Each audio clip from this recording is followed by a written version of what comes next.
everybody. Hi. Welcome to, this is kind of I guess our second annual Tough as Nails storytelling event. We did this event virtually last year, so it's really exciting to be in the space to kind of have this event in person. We did it where it was just a team of about, I think, 4 of us recording it in a gazebo, and it was just a different feel, so I'm excited to see some faces and kind of feed off of everyone's energy. My name is Caitlin. I'm the Communications and Events Manager with Habitat, and I'm also the lead on the Womenville program with Habitat. So you might have gotten emails from me in the past about coming out to volunteer or donate, so thank you all for being here in this capacity.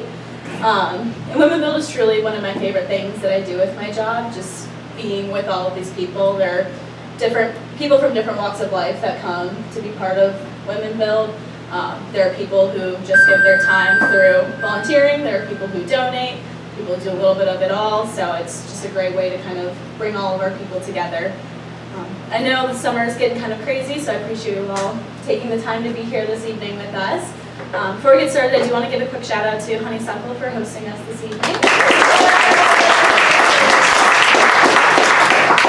And then the Monti, and we have Jeff here with us as well for working with our storytellers. We have a wonderful lineup tonight. We've got 5 speakers with us of different ages, races, backgrounds, and I personally have also not heard these stories, so I will be hearing them for the first time with you all as well. So I'll just go ahead and get started. The theme of the evening is Tough as Nails, so pretty much what I told Jeff and our storytellers was tell a story about a time yourself or someone else was tough as nails, and do with that topic with what you will. So we'll get to all hear together what they have to say. But first up we have Ebony. Ebony is a pastor at Sozo Life Ministries. She is a Hillsborough native and still lives in Orange County in Mebane, and she is married with 2 young girls. So I will take it over to Ebony.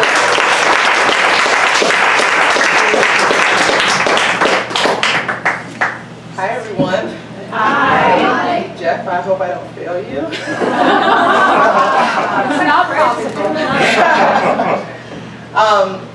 My name again is Ebony Freeland Bryant, and I'd love to tell you a story.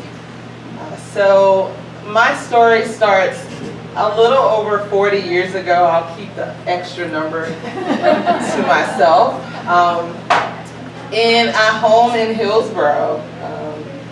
And it starts with a statement that was given to me by 2 parents, 2 amazing parents who grew up in the civil rights era and had the intention of raising 2 children to have every opportunity that they could possibly afford or not. And the statement was this: Ebony, you can be anything you want to be. You can do anything you want to do, with the understanding that everyone will not be on your side and everyone will not be with you. And I took that statement and I walked with it. I lived it. I lived it through elementary and middle school, where I was one of 5 children of color for all of those years. I walked with it and lived with it through high school, when I decided that the privilege that I had been at in elementary and middle was not in line with my story. I lived with it through college and into a career in higher education, where I found the purpose of giving access to kids from underrepresented populations. And I walked with it through this career to a job where I felt like I was affirmed, I was supported, I was seeing there was impact and fruit. And then I met May 25th, 2020. And for 8 minutes and 46 seconds, I watched George Floyd, AKA my father, AKA my husband, my brothers, my cousins, my uncles, struggle to breathe and ultimately die. And I said to myself, that statement is not true. I can't be everything I want to be. I can't do whatever I want to do. And all of a sudden, that job that I felt so affirmed in, so comfortable, so supported, all of a sudden those people looked different to me. All of a sudden I lived in anger and bitterness and upset. And I struggled to bring or see the fruit and the impact. And all of a sudden I couldn't relate to that statement. And so for 2 years I ate and I was sad and I refused to go to that job. Stayed at home. And then, one day, when I had worn a hoodie to an important staff meeting because I didn't have anything to give them, I went into my closet and I said to my sister-in-law on the phone, I can't do it anymore. I had nothing else to give.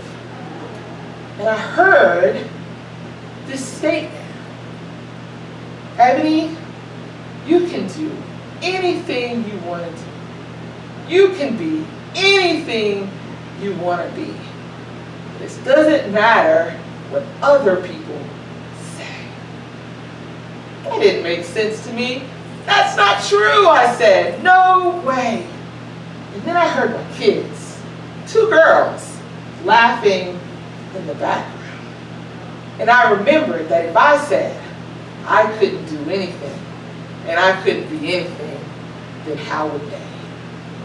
So, I saw this scripture, Matthew 10:28, and I read it in the Message version. I don't know what kind of Bible you might hear, but it said, don't be bluffed into silence by the threats of bullies.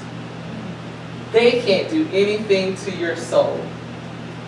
Only put your fear and your faith in the one that holds your whole body and soul in his hands. And that day, I decided that I was tough as nails.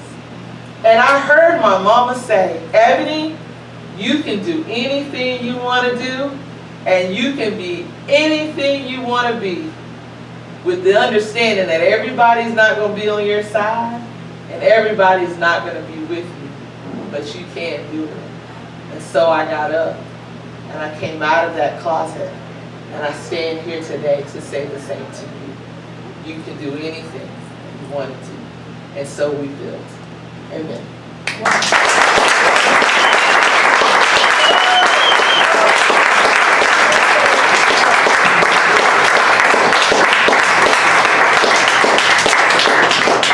I don't know why I put myself to talk in between these because I'm not going to be able to follow any of these acts, but I will try. Thank you for that lovely story, Ebony, and sharing.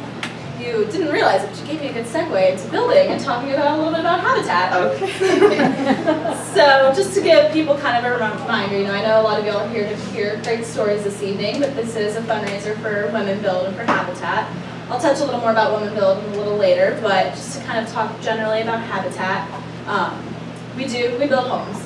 That feels kind of obvious, right? Our mission statement is we build hope, communities, and hope. So we're just a lot more than just building homes. Let's talk numbers a little bit. Last calendar year, we built our 300th home and then did our 200th home preservation within Orange County, North Carolina. So our affiliate's been around since 1984, so we've been able to do a lot of work and support a lot of people since then. And of course, we can't do this work without our donors and volunteers. Let's talk to our volunteers a little bit. We had over 700 people come out last year, which is low for us considering COVID. We had a lot of obstacles with getting people to build. Usually we have over 1,000 people come to site, and we had, even with those low numbers, 12,000 volunteer hours logged on our site. And I'll talk a little bit more about volunteering later in the evening. But one thing that I love also about working with Habitat is just the way that we serve the community and kind of see what needs are within the community and how we can work with other local partners. Habitat is an international brand, but we're very invested in the local community. So it's my little segue to talk about our next storyteller, who is currently in the Hope Renovations cohort. Hope Renovations is an organization that teaches women how all the to-dos about construction so they can go out and get a job in the field in the area. So Jessie is one of our next storytellers, and she is in a current cohort. She was born and raised in Raleigh, and in her free time she loves to explore the city. She especially loves going outdoors and hiking and just whatever adventure she can get to in parks and gardens. And I will go ahead and turn it over to Jessie.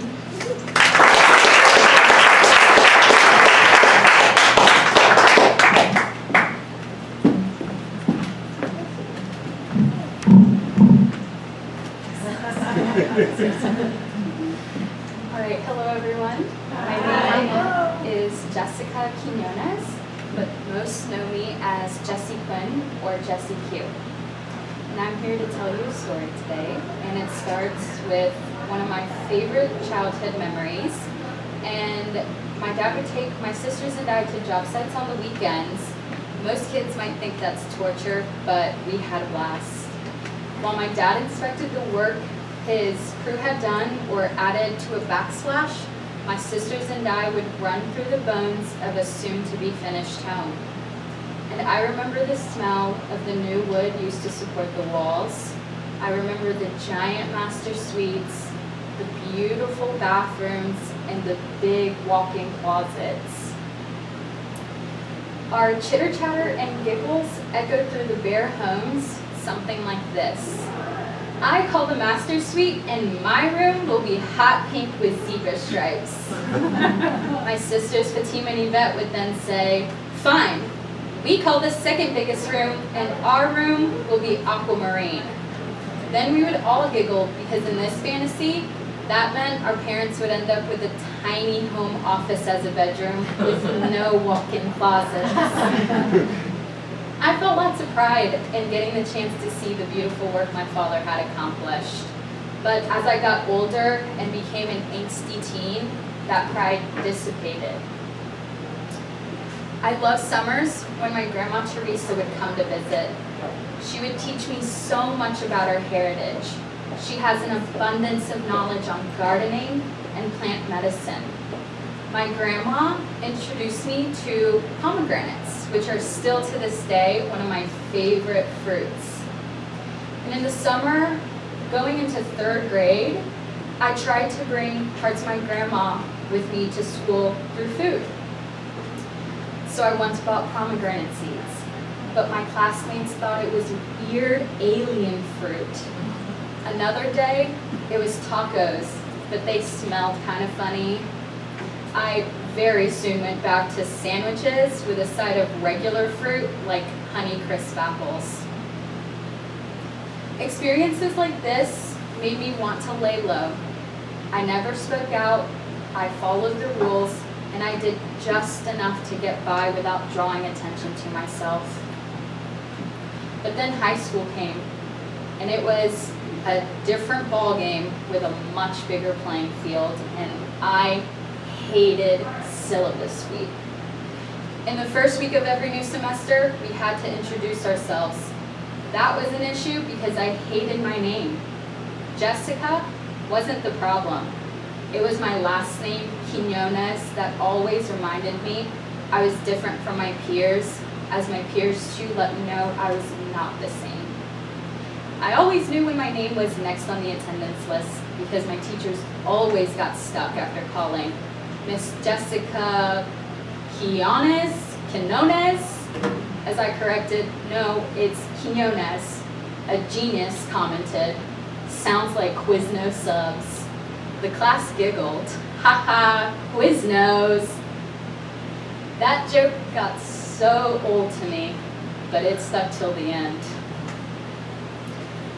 And then I just became Jessie Q to my friends, and I began to introduce myself as Jessie Quinn to new people. The name Quinn always made me feel more comfortable and normal, while my last name Quinones made me feel different and foreign. So trying to simplify my birth-given name in order for it to be easier to pronounce was a big attempt for conformity. I have a friend named Jenny, and Jenny and I are the same age. We went to the same schools our entire academic careers and lived in the same neighborhood growing up. Sometimes I didn't even deserve the butchered attempt to pronounce my name. I was simply mistaken as Jennifer, or Jennifer's sister, and vice versa for her too. because all Latinos are related, right? So Americanizing my name helped me feel better, but looking back now, it seems like such wasted efforts. It made me feel better, but it didn't help me fit in anymore. I still looked different. Summer is my favorite time of the year. The spring has sprung, the earth is green, the birds are chirping, but most importantly, the pools are open. My skin glows as I have fun under the sun. The girls around me love to tan, and they would compare themselves to me. Look, I'm almost as tan as you now. Conformity? What is that? There's just no winning. It felt like for years I wore a mask. I spoke too much like a white girl, but I also wasn't like other Latinos. The Latino community thought I was too preppy, and in the American community, I was a token friend. For a long time, it felt like I was an outsider. I'm Mexican American, but it has felt as if I belong to neither culture. I have become an expert at masking, adapting, shifting, and molding, all with a smile on my face. But over that smile, there's an invisible veil of loneliness. Identity is a struggle that I'm still actively working through. 13-year-old me felt she did not belong because she was looking for validation from all the wrong people. I'm 22 years old now, and I'm hoping to make that little girl from my past proud by embracing individuality. And my heart goes out to the girls that may not have the resources or guidance to achieve all their magnificent dreams, the ones that have dulled their ever so radiant light, lost confidence and self-love. I am here to spark hope for my fellow sisters that may feel lost amongst diversity and lend a helping hand. I stand here today, tough as nails, working through my education in hopes of building a business and creating the foundation for a safe community and a more inclusive tomorrow. Thank you.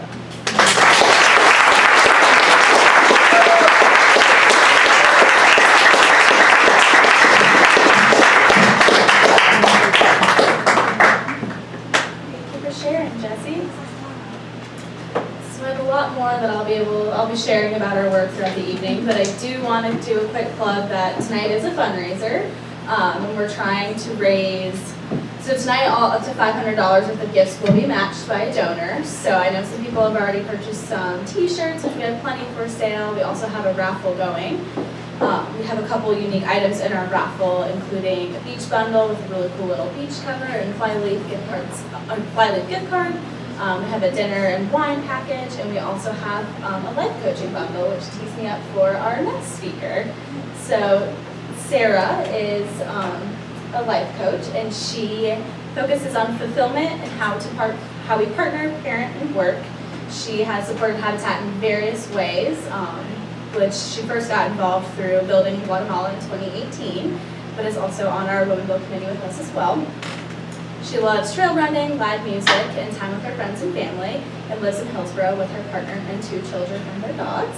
Sarah, I'll turn it over to you.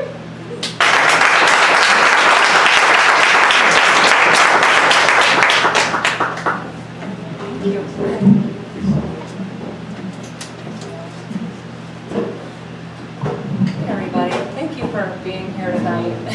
It feels so supportive for Habitat and all the storytellers. I'm super grateful.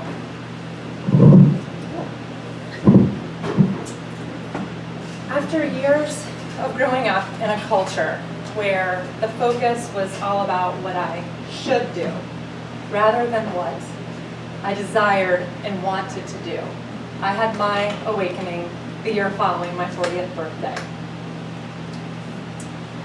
A marital separation, a painful back injury, leading my family home to find a rental property, only having my children half the time, The world shutting down amidst a global pandemic. Family abandoning us because they disagreed with our decision to separate. Missing close companionship and friendship. And a friend with a terminal diagnosis. And so much isolation. Upon arriving at my new rental home, my 7-year-old came in sobbing. With his beautiful, deeply feeling soul, he was able to articulate his emotions. "Mommy, I am so sad our family changed. I'm so mad, Mommy, that our family changed right when this stupid virus started. I feel so angry, Mommy. I miss my friends, I miss my teachers. I don't like school online, I can't focus. I'm mad because I'm so sad." And he continued to weep. Oh, as a mother, this was one of the most excruciating moments I've ever witnessed. As a coach, I knew this was a very healthy response, and his emotional intelligence was remarkable. I encouraged him to keep crying and keep screaming until he felt like he couldn't anymore. We held each other tight, and he shed so many heavy feels.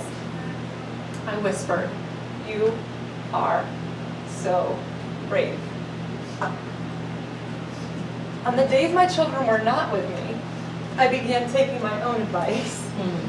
Frequently finding myself on the floor, screaming and moaning, releasing deep visceral sounds I didn't know I was even capable of.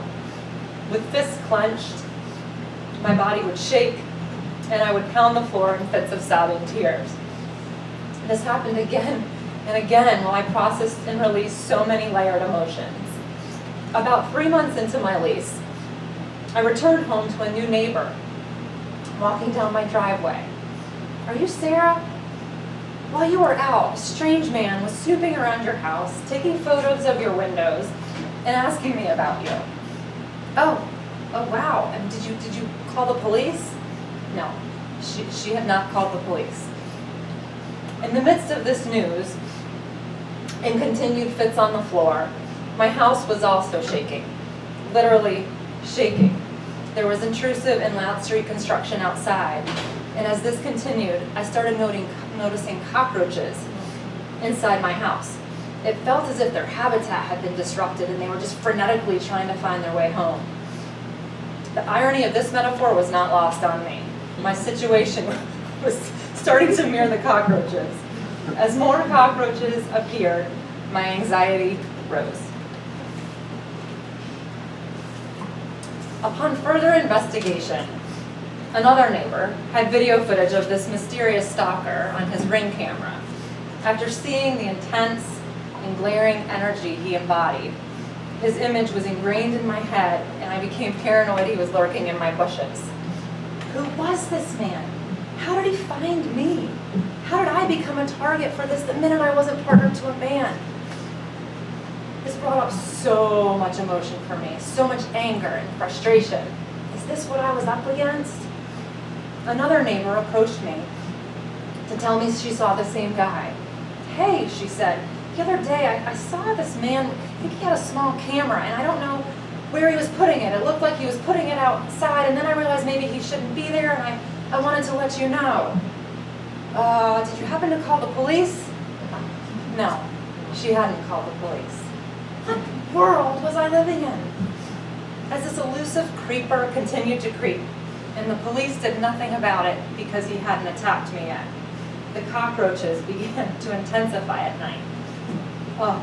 I remember sitting on the floor one evening with my puppy Lola. I kept seeing roaches dart around out of the corners of my eyes, scurrying right in front of me. I began to think I was losing my mind, until Lola started going berserk too. Just as the cockroaches were beginning to make me feel delusional, I walked out the front door to let Lola out, my anger and fear rising with the dark of the night. I was armed with a taser, an alarm, and some pepper spray. I began screaming at the creeper like he was out front, just waiting for me. That's what I kept feeling. I kept feeling like he was there. He knew where I was. Fuck off. Don't you dare think about coming over here right now. You don't want to know what I'm made of. You don't know what you're up against. You have no idea what I'm capable of. Part of me was so angry I wanted to see this guy so I could just unleash on him. Other part of me was completely terrified to run into him outside, in the dark, with nobody around. No partner, no neighbors, and no police who gave a shit. Heart racing and blood pumping, I flew back into the house, yelling at Lola to hurry. They bolted the lock as I slid down the back of the door and hit the floor, sobbing. And a gigantic cockroach marched by. All of this amplified what I was walking in my personal journey at the time. While determined to claim my sovereignty, I felt like I was up against so much. The next morning, I went on a long walk in the woods. At this point, nature became the only safe place for me. I needed a safe haven away from the people I couldn't trust, the invasive creeper, the cockroach house, and my intensely emotional state. Mother Nature encapsulated me in a way I finally felt the peace and solace I was seeking. I had never felt more free, more safe, and more home. All of this redirected my internal compass to who and what I needed to be trusting the most. The strength of my own heart and my own intuition to guide me forward. I felt so much gratitude for the bravery it took to follow my own advice and lean in and allow myself to feel all those heavy feels. At last, I was able to take a deep cleansing breath and claim my sovereignty.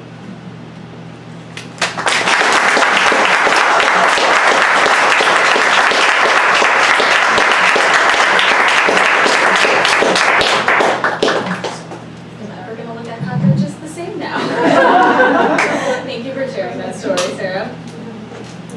So I mentioned it before, but I want to talk a little bit about volunteering. So everyone's in this room because they made some sort of donation, which obviously funds is a big part of being able to build the homes that we do, but it also takes a lot of labor. I know many people in this room have built or either on our regular crew or have come out for women build shifts or other types of shifts. No experience is required, and we build on Wednesdays, Fridays, and Saturdays. And we actually will have a special women build on July 16th. We typically don't build in the summer, but to get some excitement with anyone in the room today. So if anyone wants to join us in July or any time, we have builds, like I said, every week. We're building in Hillsborough right now on Odie Street. It's going to be a 20 to 24 single family home community. I have QR codes out in the main area over there with direct links to sign up if anyone wants to join us in July or any time. So I will now throw it over to our next speaker, Tambi. She's a rising junior at Chapel Hill High School and has a passion for STEM and the arts. And she loves to travel, read books, and volunteer with several organizations, including Habitat through the Youth Council. Tambi, throw it to you.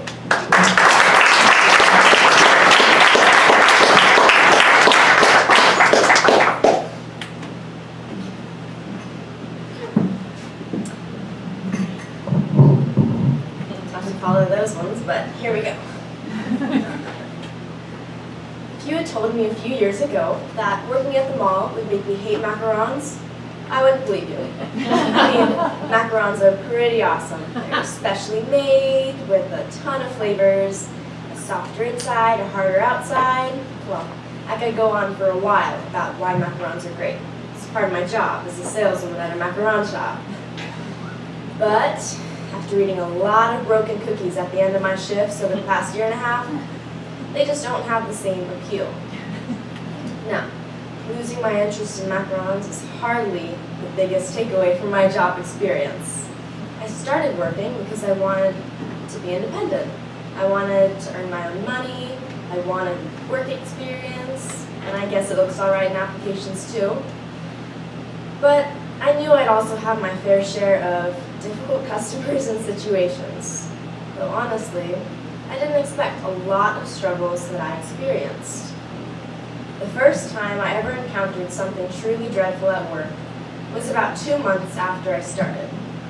I was doing some inventory, getting ready to close the shop, when a group of 5 adults approached me. I asked them how I could help and if they were interested in buying some cookies. They told me they were there to spread the word of God. Now, I myself am not a super religious person, but I am a Hindu. I go to the temple sometimes, I pray sometimes, so I'd say it's a part of me. I told them that there was a customer waiting, and though I appreciated their offer, I had to get back to work. They said, "That's okay, we can wait." That's when I knew they weren't going away so easily. So I assisted the customer, hoping that by the time I was done, the group would be gone. It wasn't. As soon as the customer left, they continued talking to me and telling me to join them. I told them I was a Hindu and I wasn't interested, but I really appreciated their time and their thoughtfulness. It was as if I hadn't said a word. After almost 15 minutes of back and forth, it had gotten to the point where they told me I'd live a horrible life if I didn't convert. So I decided to give it one last shot, and I told them goodbye firmly and threatened to call mall security if they didn't leave. So they finally did, and they even left me a lovely business card in case I ever decide to join them. Now this didn't happen just once, or twice, or even 3 times. It happened 4 times with 4 different groups. Now at first, I questioned my own self and my life choices. I felt a little ashamed and even embarrassed because it seemed that so many people thought I had to change. To this day, I'm not quite sure why they chose me out of a mall full of people. But I got better at dealing with it. And it took me just a few family and friend interactions to realize that being verbally harassed by religious groups several times isn't a normal experience. So then a few more months passed, and I was at work again. But this time, something more dangerous was happening. The first thing I heard was a loud screeching noise coming from upstairs. Then the running and screaming started. People were saying there was a man with a gun and that we had to get out immediately. Now keep in mind, I work alone, and I had never experienced something like this before. My boss had never given me an emergency plan in cases like these either, so I was completely on my own. So the area was chaotic. There were shoppers running everywhere, panicking, workers locking down their shops. I decided it was best to follow suit. So I locked the register, I turned off the lights, and there was one security guard ushering people into the stores outside because it'd be safer. So I took my bag and I ran into the store closest to me that was outside. Then they rushed me to the back and told me to sit down and stay quiet. I was frightened and worried. To me, that situation was difficult as it was, but to be alone as a 16-year-old with no familiar faces around you, that was tough. So I finally got the chance to text my parents and my boss. My parents were, of course, very worried. They were about to not let me work there anymore, but I told them I still wanted to, unless something like this happened again. They told me I needed to get an emergency plan or I wasn't going to be there anymore. After almost an hour of waiting in the back of the store, we were released. There were police cars all around the mall, police officers inside. There was a suspect in custody, and thankfully no one was gravely injured. It wasn't until later that night that I got to thinking about the what-ifs. What if that danger was closer to where I was? What if I had made a wrong decision somewhere? And what if that had cost me my safety? Now, these were overwhelming thoughts, and I couldn't get them out of my head all night. After that, I honestly didn't feel safe for a little while, but I got over it, and I looked to the brighter side. I realized I had dealt with the circumstance as well. I was thinking calmly and critically in a tense situation, and I learned to make confident, important decisions on my own. And though this was just one seemingly small decision, it was one of the first important and significant independent decisions I truly made. Now, all these events weren't fun to live through, yet I wouldn't trade it for anything because they taught me valuable lessons that I will carry with me for the rest of my life. I got better at dealing with unwanted attention from groups while remaining respectful and not letting the words get to me. I gained more self-trust and confidence in my ability to be independent and a good worker. And most importantly, I changed to become a stronger version of myself, one who also happens to not like macarons very much anymore. Thank you so much for that.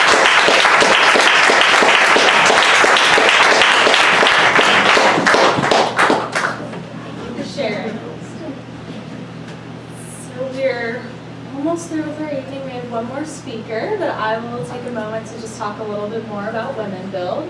Like I said, most of y'all in this room are here because you care about Habitat, but we would love for y'all to get involved with Women Build as well.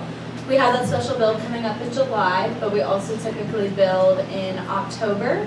We build in March around International Women's Day, and then we build in May, usually the weekend before Mother's Day. And then we also raise funds, so your donations this evening will help us reach our goal. We're trying to raise $20,000 this year, so any donations you can make this evening will also be matched. And I hope to see you all come out to site or come to another event soon. If you have any other questions about Women Build, feel free to grab me after we're done. But I will turn it over to our next speaker, who is going through our homeowner process right now through Habitat, so I'm personally excited to hear her story. But she is a single mother working as a nursing assistant and is trying to build a home for herself and her son Tyler. Anna?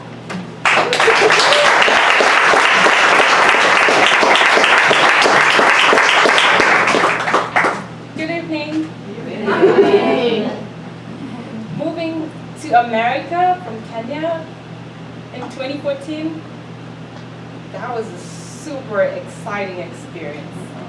Most of you were probably born here, so you take it for granted, but man, getting the chance to come here and live the American dream, that was like out-of-body, very good experience for me.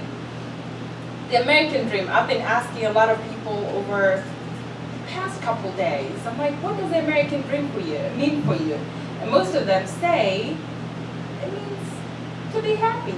I'm like, okay. To me, the American dream means a wonderful home. You know, nice, pretty, manicured lawns, and a white picket fence. Right? Like you see on TV with like, what is it called? Housewives of yeah. The old one with the wisteria lane. Oh, Desperate Housewives. Yeah, Desperate Housewives. So that was my American dream. But reality is different. We all know reality is not the same as it is on television. And my reality looked like being a single mother, working a low-income job, working full-time, working overtime, sometimes 2 jobs. I don't get to see my son, and he's 3, and I'm trying to be a good mother. And a good mother has to be there for her children, right? So my American dream was not real, right? Thank God that reality changes. My reality right now is a much better paying job. We're living at an apartment that is safe, but it's 1 bedroom. He's 11. He's like, Mama, close your eyes. And my American dream kept looking like it was going farther and farther and farther. And it's like right there, you can reach it, but it's so far away. Because every time you get a raise, the rent increases. And that money goes into the rent. And then the pandemic happened. and I was depressed. We couldn't be with our friends. Oh my God, sorry. And what happened with the pandemic and home prices, they just went through the roof. I needed community. I was crushing. I couldn't do it.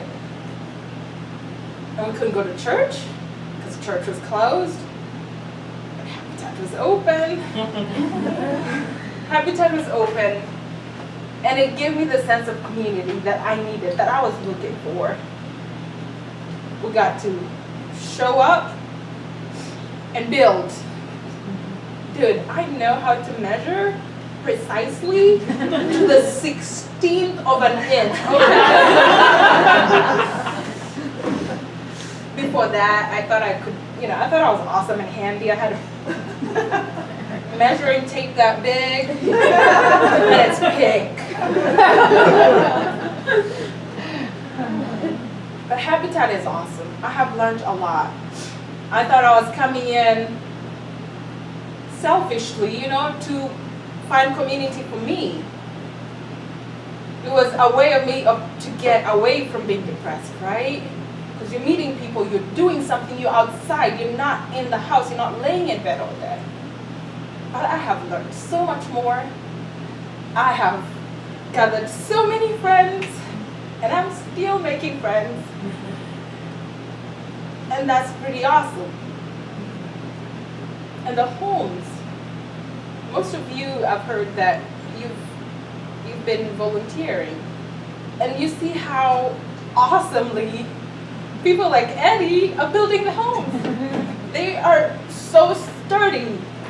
And they are built with good intention. And a lot of love goes into every nail that is sunk into these homes. And I was like, oh my God, I can do this. I can have us a home. And so I signed up.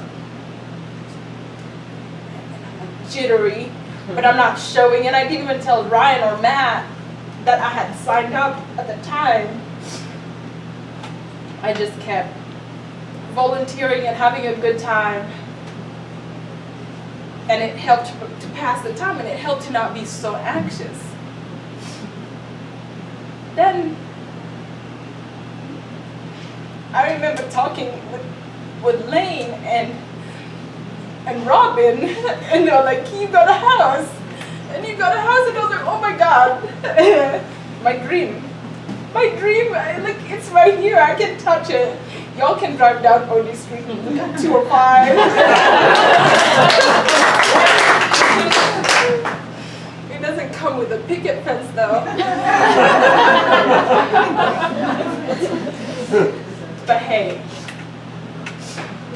by the end of this year, maybe early next year,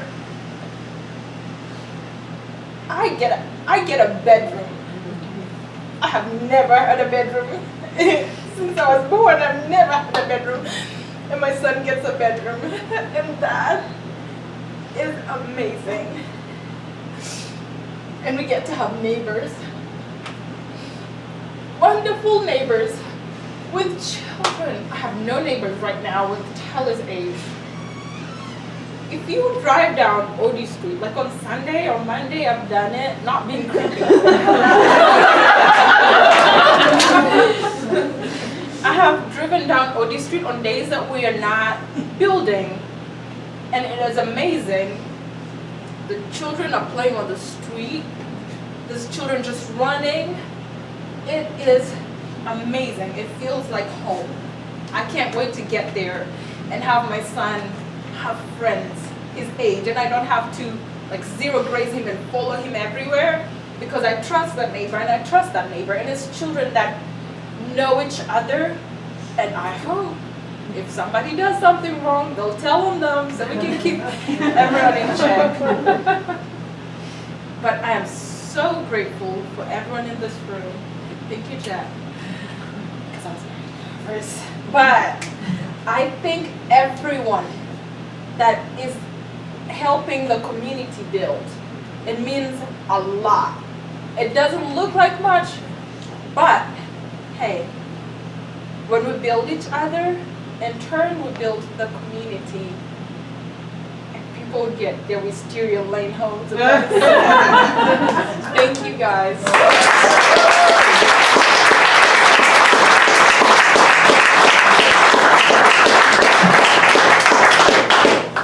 I really can't top that. I'm not going to try to. Let's give one more hand for all of our speakers.